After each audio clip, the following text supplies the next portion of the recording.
And welcome back. Our next guest is a CHADIAN citizen organizing a rally to shed light about the injustice occurring in his country, but he's also a poet.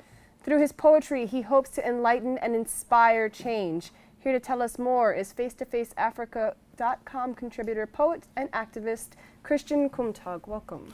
Thank you very much. It's wonderful to see your face again. Thank you. I can tell you that that last rally was really inspiring to the point that we will have a follow-up rally at in front of the UN again during the General Assembly in September, I believe September 22nd, 23rd. And the whole purpose, again, is to make sure that democracy is really the foundation of my own country, not only my own country, but all over Africa. I've started that movement a long time ago. I mean, we came to the United States, my family and I, a cold December 12, 2000. I mean, Chad is one of the hottest countries in Africa. It's like, right around the equator.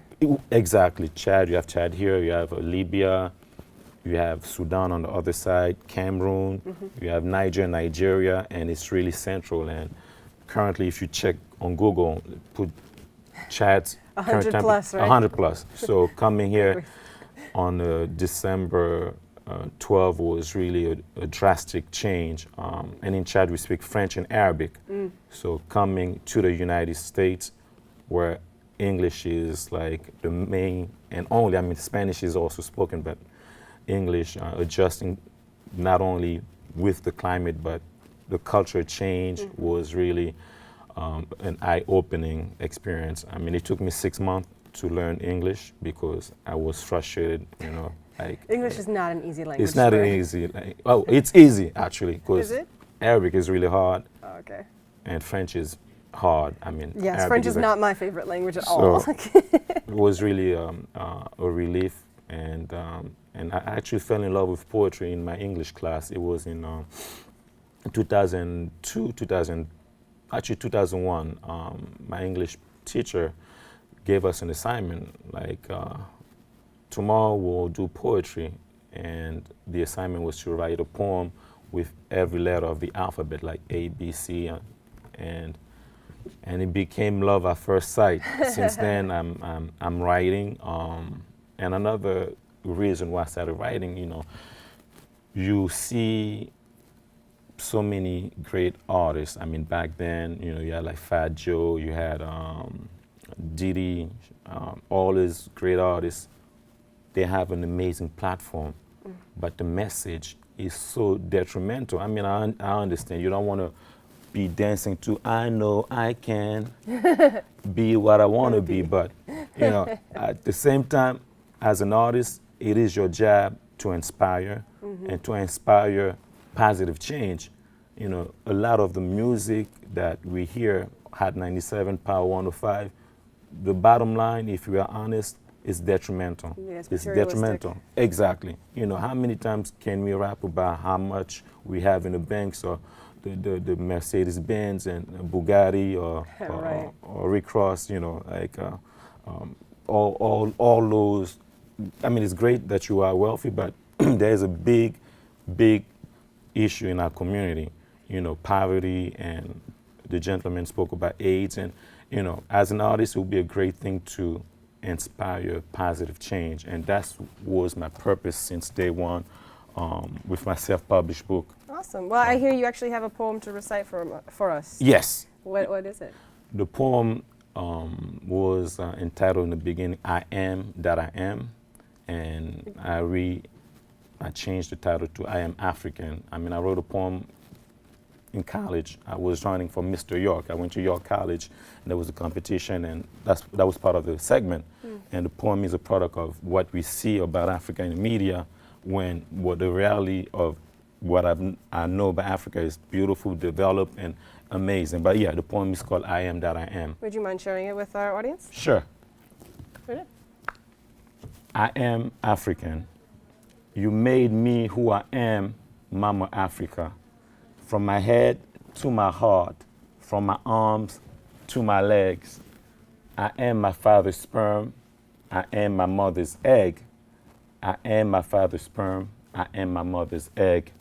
Similar to the notion of time, I use a metaphor, these rhymes. Just like the notion of time, I use a metaphor, these rhymes. Is it a crime that these fingers are translating what your heart cannot? Giving two senses in a natural common sense, it's sixth sense, and these bits your senses lack. I was never gone, I never left. There's no need for you or her or him to say that I'm back. What does it really mean to be African in America and be black? What does it really mean to be African in America and be black? On a better note, I am the one who's bringing sexy back. Africa is not misery. African is not AIDS. Africa is not Ebola. African is not malaria. Africa is beautiful. Africa is the essence. African is intelligence. Africa is our tomorrow. So, like a river glorious, allow me to flow. Like the angel's halo, I will glow. Like the pharaoh's afro, the pharaohs used to have afro, I will grow. Like yes, I'll never say no unless I'm not who I said I was. I am African. Thank you. Yes. That was beautiful. Thank you. Wow. Well, that speaks to your whole purpose, right? Bringing one Exactly. voice. I mean, because some people often people think of Africa as one country. Africa is not one country. There's 55 nations. 55 different nations. Yes. Different cultures. 7 languages. I mean, in Chad alone, we speak French and Arabic, and people may not know Angola, Mozambique, they speak Angola. I'm sorry, they speak Portuguese. Right. That's the only thing they know. Or Guinea-Bissau, we even have a country, the official language is Spanish. Right. So we have Arabic, French, and that's the only country that has over 7 official languages. And beside our own native language, or they call it dialects, but we also have our own native languages. And but yeah, it's a bigger fight because it's the media, because billions of dollars. If the media decide to portray Africa a certain way, it is my duty to make sure that the truth is shared, that it's not what you see on TV. We have South Africa. If you go to South Africa, you will feel like you're in New York City, right. Cape Town, Joburg. Right. Yeah, it's amazing. So it's my duty, and quickly I'm also opening for a big Chadian artist who's coming to Yonkers. I mean, my Brooklyn folks won't come really, but he's coming to Yonkers, and I was asked to open for the Chadian artist, and it's July 23rd. So next week. So after you're done making that playground down in the South Bronx, you're gonna go up to Yonkers to catch Christian doing his thing. All right. Sounds good, right? Thank you. Thank you so much for joining us. It's been a pleasure. Always a pleasure to talk to you.